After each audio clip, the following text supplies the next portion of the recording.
Lando Norris is clueless on track. Not our words, but the words of the man himself after qualifying only 6th here in Bahrain, while teammate Oscar Piastri put it on pole position just over 4/10 faster. Now, we're pretty used, aren't we, John, to Lando Norris giving himself a hard time, but this seemed particularly pointed. So what did you make of it? Yeah, we know when he makes mistakes in the past, and even when he does really, really well. He criticised himself. He's very honest and open about mistakes he's made. But his words tonight I think were especially strong. I think they came after a weekend where McLaren looked really quick through practice. So really quick on short runs, really quick on the long runs. I think everyone was expecting not only a 1-2 on the grid today, but potentially 3-4 temps clear. It hasn't turned out like that. And Lando's Q3 lap didn't come together. And afterwards in the pen, which is just behind the camera here, he was, the words were quite strong. I've been off every lap this weekend, just not comfortable. He says, I don't know why, just clueless on track at the moment. I don't know, I just need a big reset, that's all. So quite strong words from him, and kind of almost as if he's kind of lost for answers, it seems. Yeah, well, we know he has problems with this car at times, particularly in some of those slower corners where Piastri's quite good at just attacking them, V'ing the corner, as we like to call it. Norris is a bit more of a U-style driver, keeping them a minimum speed up, which he hasn't done so well. And this lap started to go awry, the final Q3 lap at turn 1, didn't he? Yeah, because if you look at the data and where the time was lost, not so strong through turn 1. Wheel spin coming out, loses time going up the top end. And I think that then everything snowballs from there. The tyres get hot. You're losing grip, you're attacking corners, you're pushing a little bit too hard, and it all adds up and makes a difference in the end. And of course, I'm sure the frustration is partly because, much as he'll downplay it, he knows this is significant championship-wise because his teammate's up there on pole position. Do you think that played a part in it? That because Piastri's pushed him so hard every weekend this year, he knows what's at stake. It can't be like last year where Piastri's mega on some weekends but has some off weekends. He's shown he's going to be there every step of the way. Yeah, and I think the stakes are higher this year. It's no longer just a case of this is about race wins. I think as last year, the championship was always a distant dream last year. I think felt there was a chance if things were perfect, but now every race is going to be for the championship. His biggest rival for the championship appears to be his teammate. Started off the season brilliantly in Australia. Fantastic win. It was Oscar that made the mistake. China had the stumbles in the sprint race. Didn't then click on Sunday.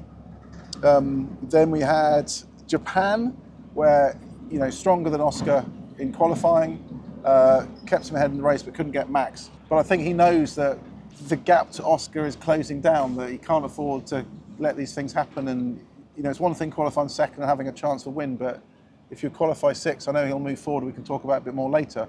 But these are the weekends where championships are decided ultimately, because you can win or lose the championship early on in the season, not necessarily late on. And we, of course, we heard from Andrea Stella, the team principal at McLaren earlier, about Norris's struggles with the car, particularly that slow corner entry, the kind of combined braking into it. We've seen that. He struggled with that for a long time. And he said that it's a combination of things the team can do to improve that and that he could do to improve it. So this is going to be a running theme, isn't it? Because we see, as Stella said, there's points where Norris is faster, points where Piastri's faster. They push each other on in that regard. But this has been a persistent trouble for Norris. I think one thing that was kind of easy to take from Lando's comments, where he says he's a bit lost, is that you get the impression that potentially is he lost with the car? Is this a car that doesn't suit his driving style? Is it suiting Oscar more?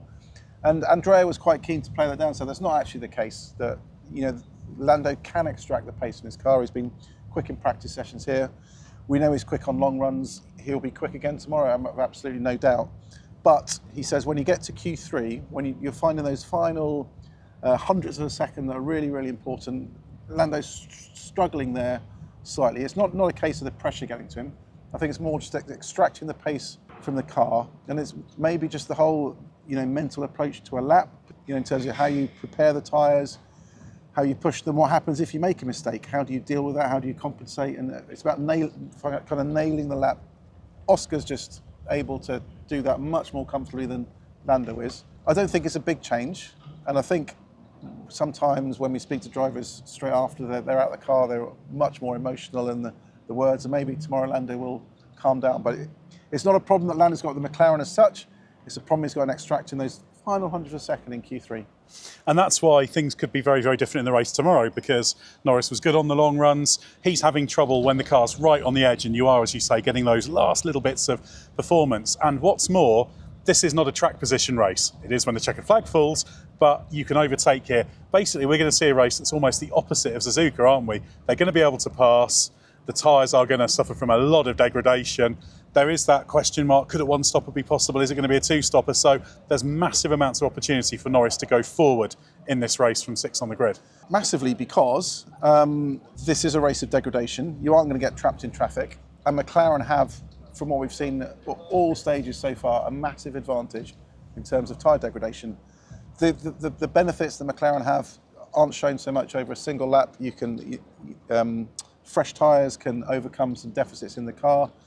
All you need to do is manage tyre temperatures 1 lap, but when you're trying to manage tyre temperatures for 20 laps, potentially more, every little benefit that McLaren has is exacerbated, becomes bigger. So over the race tomorrow, I would expect a McLaren 1-2 tomorrow. I think their pace advantages have been pretty clear here. And all Norris has to do is bide his time, not overheat those tyres too much in the early stages, make some progress, because DRS is quite effective here. It's good for overtaking, and it can still be game on. I don't think Oscar will want to charge off into the distance and risk overheating his tyres.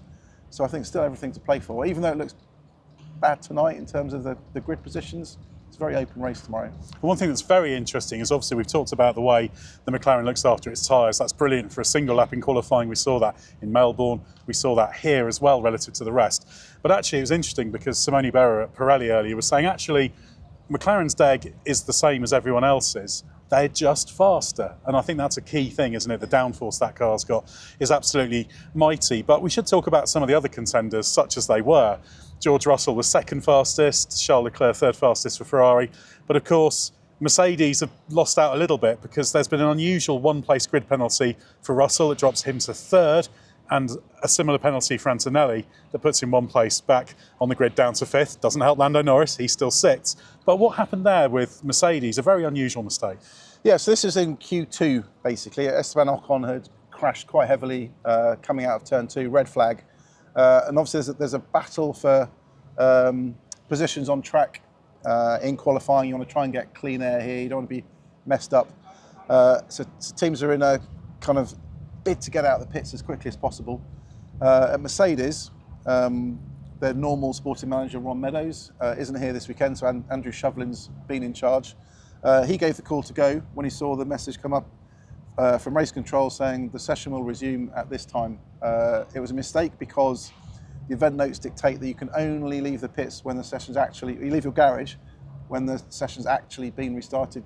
The official time's given, that is, because there was an advisory time, wasn't there? Yeah. Because you can go out before the session starts, but you can't be advised when it's going to start. You've got to be told it will start at this time. Exactly. Very arcane details we're dealing with here. Slightly jumps the gun in terms of going, and then this obviously triggers responses from other people because other people see they're going, and everyone's trying to get ahead of the queue. You could argue, was it a big thing? Could it just have been a financial fine? But these are the sort of things that if you jump ahead of the queue, it can prove critical for some races. So this is why it was a penalty, mitigated circumstances because of Ron Meadows not being here and the unique kind of events that happened today, but it's a one-place grid penalty for both of them. As we say, the Mercedes fast, the Ferrari with a new floor fast, but fast in a second division way. George Russell in the press conference said basically McLaren can do what they want tomorrow because they're going to be so far away. Oscar Piastri pushed back a little bit on that, but also he said, look, I'm not going to sit here and lie and say we've not got the best car, so it's looking great for them. But Max Verstappen, at Suzuka just a week ago, he could do a lap of the gods, put it on pole position and win the race. But he's nowhere here, 7th on the grid behind Lando Norris, and he says they've still got the same problems, but you can't overcome them here.